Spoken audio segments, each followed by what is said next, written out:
Olá, ouvintes da Rádio Claretiano FM, você que nos acompanha neste canal. Estou aqui no Jardim do Claretiano, Centro Universitário, Colégio São José, e hoje o assunto é volta às aulas, aulas presenciais. Com muito prazer que eu recebo aqui hoje no Claretiano o professor Vitor, que é secretário de Educação de Batatais. Muito bom dia, obrigado por atender nosso pedido, Vitor. Bom dia, Rodrigo, todos que nos ouvem e assistem aqui pela Rádio Claretiana. É um grande prazer estar aqui para a gente poder falar desse assunto que é tão sensível, que é tão polêmico neste momento, que é a questão do retorno às aulas nesse ano letivo de 2021. Após todo um ano de 2020, com praticamente as aulas remotas, pelo período todo, agora nós temos que tomar algumas decisões com relação ao início desse ano, como será o início desse ano. E eu me coloco aqui à disposição para poder responder aos seus questionamentos, que são questionamentos de toda a população. O que está programado, professor? Pois é, então, primeiro ponto, o que está programado? Em janeiro não há retorno às aulas presenciais no município de Batatais.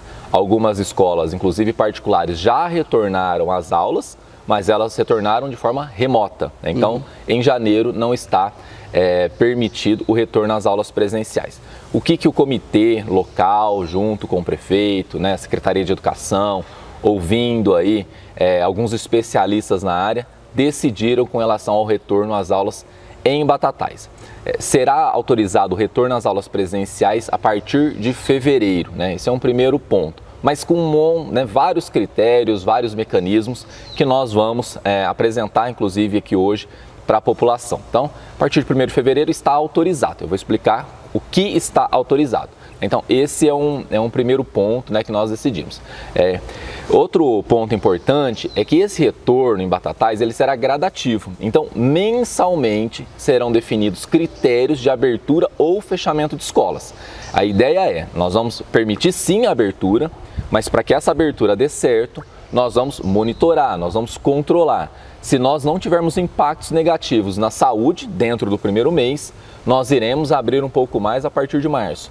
Caso haja um crescimento mais exponencial de casos provocados pela escola, nós poderemos retroagir e fechar escolas. Então, esse é o princípio nosso, A partir de fevereiro está aberto, mas uma abertura gradual e monitorada. Mês a mês será avaliado a situação da saúde, o impacto da educação na saúde, para podermos tomar as decisões. Então, vou explicar para a população o que foi autorizado a partir de fevereiro. Primeiro, eu acho que eu vou começar pelo que não foi, Tá. Então, vamos só explicar. O que não foi autorizado? Não foi autorizado ainda a abertura de creches, então as creches não retornarão no mês de fevereiro.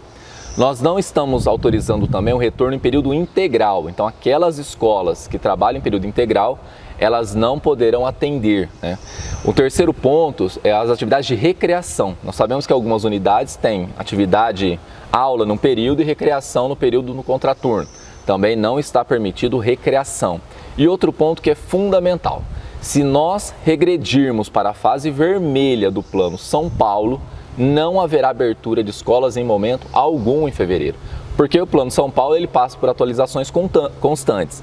Então, podemos iniciar na fase laranja e lá na semana do Carnaval regredir para vermelha. Caso ocorra essa regressão, a escola tem que fechar. Então, a escola vai estar autorizada, desde que seja na fase laranja ou numa menos restritiva, e isso ainda não pode. Não pode creche, não pode período integral e não pode recreação. Então, esses são alguns pontos. Então, diante dessas primeiras ideias, desses primeiros princípios, o que nós estamos autorizando? Nós vamos autorizar o retorno nas escolas públicas de 20% das matrículas, diariamente 20% das matrículas, com um período máximo de 3 horas. É isso que está autorizado. Por que isso? Porque com 20% nós damos a possibilidade de o aluno, nesse mês de fevereiro, ir pelo menos um dia na escola, para que ele possa receber as orientações de como vai funcionar, inclusive o ensino remoto. Uma vez que muitos alunos, eles estão migrando de unidades na rede pública, Ele estava na rede municipal, agora ele passou para a rede estadual, é uma escola nova, são sistemas às vezes muito diferentes de acontecer as aulas remotas, então é importante que ele vá à escola, conheça os seus professores e a partir daí a escola passe as orientações de como vai funcionar o ensino remoto ainda nesse mês de fevereiro. Então o aluno não vai todos os dias, Esse é um ponto. Por que 3 horas, né? Vamos explicar bem para a população. Porque com 3 horas nós não precisamos oferecer aquela alimentação, a refeição, o arroz, o feijão, né? Porque o refeitório ainda para nós é um desafio, né, no controle à pandemia. Nós temos uma série de protocolos a serem seguidos e a ideia é, vamos começar de forma mais devagar, com algumas situações que nós possamos controlar de forma melhor e a partir daí nós vamos liberando se os protocolos forem respeitados. Então, por isso 3 horas, nós vamos servir apenas um lanche individual, uma fruta, coisa que evita, né, a questão do uso do refeitório, que é uma preocupação nossa. Então, para a rede pública, as regras gerais são essas, 20% das matrículas, no máximo 3 horas diárias. Certo. A questão, a obrigatoriedade desses 20%, será ou não obrigado a ir para a escola, o aluno? Esse é outro ponto fundamental. Neste momento, no município de Batatais, nós colocamos como facultativo o retorno. Facultativo. Ou seja, o pai, se ele entender, olha, eu acho que é necessário meu filho ir, eu tenho confiança, eu tenho segurança, ele deve mandar o seu filho à escola. Mas ele entende que não, ele tem uma pessoa com comorbidade na família, ele, né, já passou por alguma situação que ainda ele não está confortável em retornar o seu filho para a escola por conta da situação da pandemia, ele tem todo o direito de não levar o seu filho agora, de não levar o filho na escola. Não significa que ele não vai fazer as atividades remotas, tá? As aulas retornam, ele terá e vai ser oferecido o ensino híbrido, os dias presenciais e as aulas online vão continuar, então ele deve fazer as aulas online, isso ele não se sentir confortável. A nossa ideia, inclusive, Rodrigo, de liberar esse retorno gradativo é justamente conquistar a confiança dos pais, né?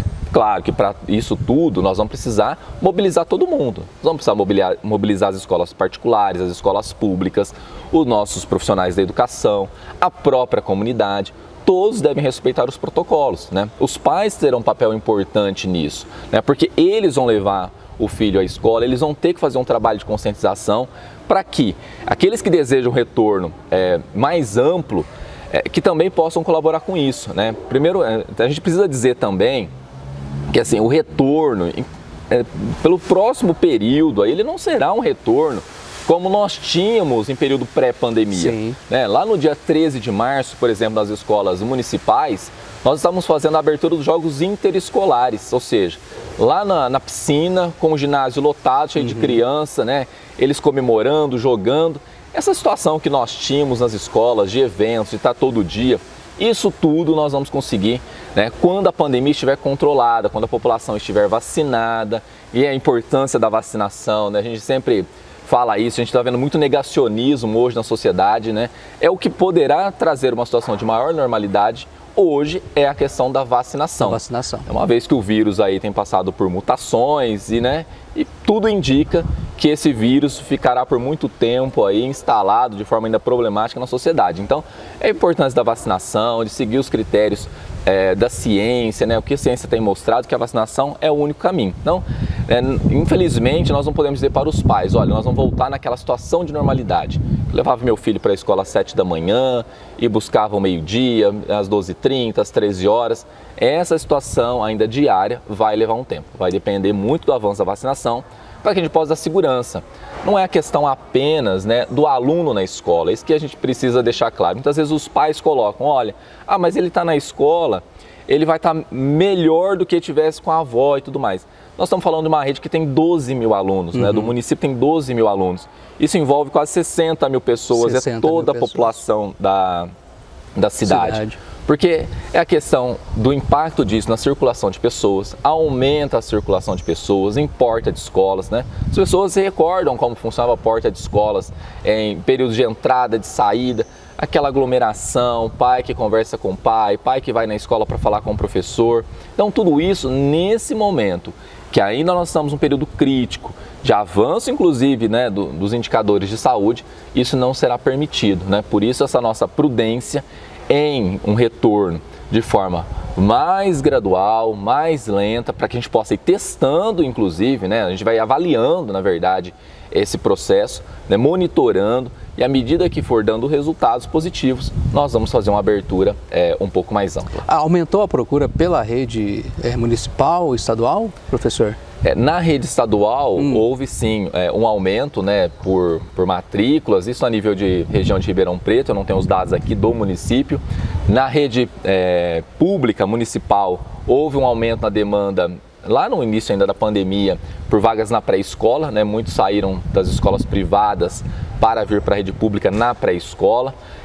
Mas eu imagino que essa situação agora esteja controlada. Nesse início de ano, há sim uma insegurança dos pais quanto a esse retorno, né? Por isso às vezes eles ficam na dúvida, ligam na secretaria, olha, se voltar na privada eu fico lá, se não eu vou para a pública, mas são casos mais pontuais. Eu acho que em geral as famílias, e a gente tem colocado isso, né? Fiquem na escola que o seu filho já está. Eu sei que muitas vezes há essa dificuldade, olha, eu tenho que pagar, mas é um sistema diferente, a criança já está acostumada. Colocar mais essa situação de adaptação, ela certamente traz prejuízo. Tecnologia, né, também que é utilizado, né, professor? Justamente porque assim, cada escola privada e a pública também é diferente, eles têm os seus sistemas de ensino, né, têm os seus modelos, o aluno já está acostumado às regras. Então, o que a gente não deseja agora é movimentação de aluno, né, de mudar de uma escola para outra, a não ser quando isso é impossível. Terminou a etapa escolar, ele tem que mudar de escola.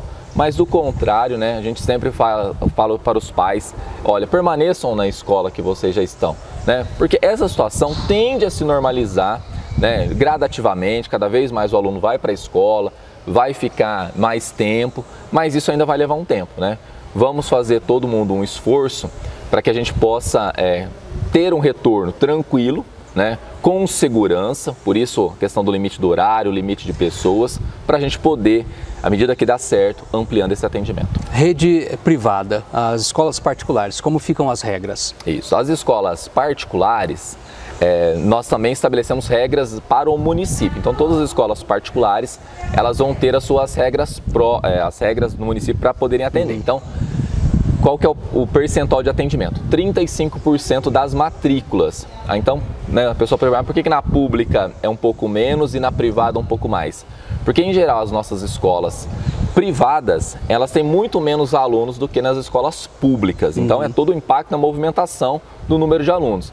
Enquanto tem escolas públicas com mais de 1.200 alunos, a maior escola particular do município está com por volta, não está chegando a 500 alunos, né? 500 estudantes, é um pouco aí da maior escola privada da cidade. Então, por isso essa questão de ampliar um pouco mais. Mas, em geral, as escolas, elas têm menos alunos, as privadas. Então, é 35% das matrículas. Então, significa que o aluno poderá, também não é obrigatório, né? A gente sempre fala, olha, vamos usar o critério do bom senso, né? Inclusive eu falo para as escolas particulares, se o pai não se sente confortável, não adianta querer forçar uma ida da criança à escola. Aguarde, ele vai ter um momento que ele vai confiar no trabalho, né, da escola, dos protocolos e vai retornar. Então, 35% é facultativo, tá?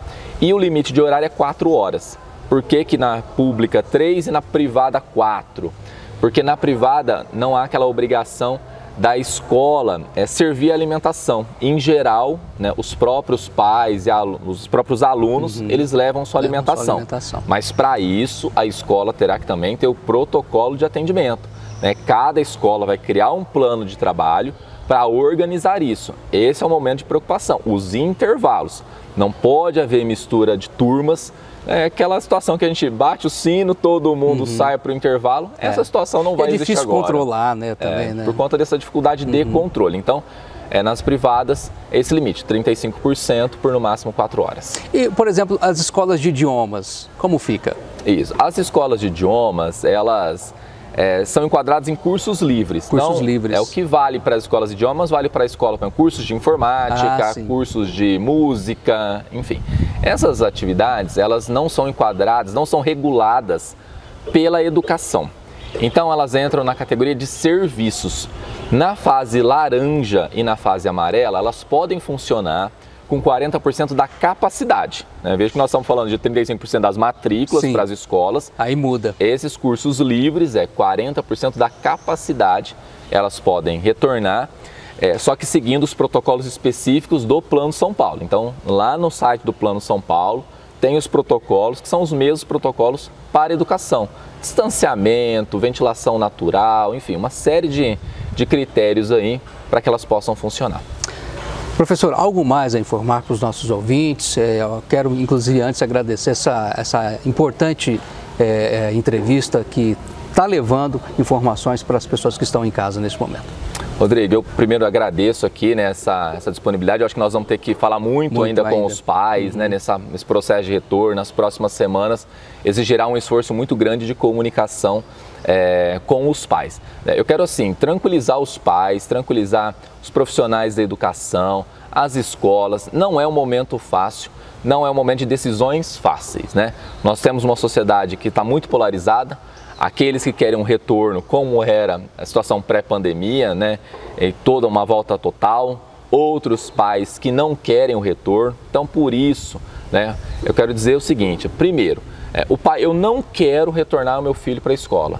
Esse retorno vai ser facultativo nesse primeiro momento. Então, fica a decisão da família. Se ela não se sentir confortável, porque é justo isso, nós estamos vendo casos, né, crescentes, e as famílias às vezes não ficam confortáveis. Não vai ter essa obrigatoriedade. Então, não precisa falar, olha, eu não vou mandar meu filho para isso. Não, tudo bem, nós não estamos colocando qualquer problema com relação a isso. O que é importante é que ele mantenha nas aulas remotas. Então, esse é um ponto que a gente precisa reforçar. Segundo, aqueles que desejam o retorno. Olha, o retorno ele vai ser cada vez mais amplo se nós todos colaborarmos para isso, né? Eu sempre tenho dito, pai, né, vamos voltar o filho para a escola, converse com o filho. A necessidade da máscara vai ter que ser usada durante todo o período, manter o distanciamento, evitar o contato, os horários de entrada e saída, tem que ser tudo muito ágil, muito rápido. Olha, deixa o filho na escola, depois você retorna. Nada de ficar parado em porta de escola, conversando com os outros pais. Tudo isso são vetores de contaminação. Então, a gente vai precisar de muita colaboração dos pais, inclusive, nesse momento, tanto aqueles que vão ficar nas aulas online, quanto aqueles que vão voltar presencial, para que, controlando a pandemia, nós temos ainda uma perspectiva de que fevereiro será um mês muito difícil, né? O próprio Dr. Dimas Covas, quando esteve aqui no Claretiano, ele fez essa projeção, que fevereiro ainda é um mês muito difícil. Por isso, todo esse critério de retorno muito pequeno nesse momento.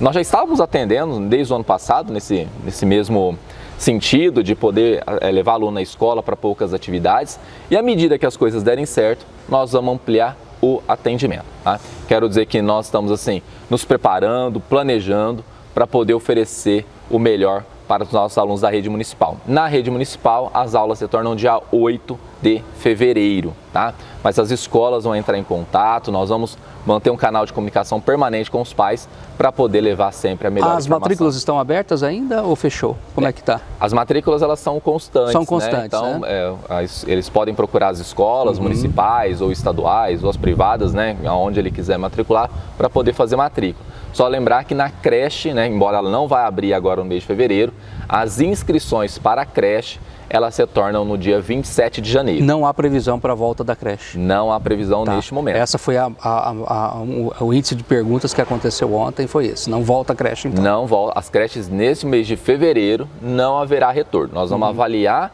a situação do retorno nas escolas e tendo condições e nós avaliarmos os impactos disso, nós podemos liberar parcialmente a creche. O retorno será gradativo. Né? Fevereiro nós vamos ter uma posição, em março a previsão de ampliar um pouco mais, e abril também, e assim consequentemente todos os meses, até que a população avance no processo de vacinação, né? À medida que a vacinação vai caminhando, nós vamos certamente liberando mais as atividades escolares.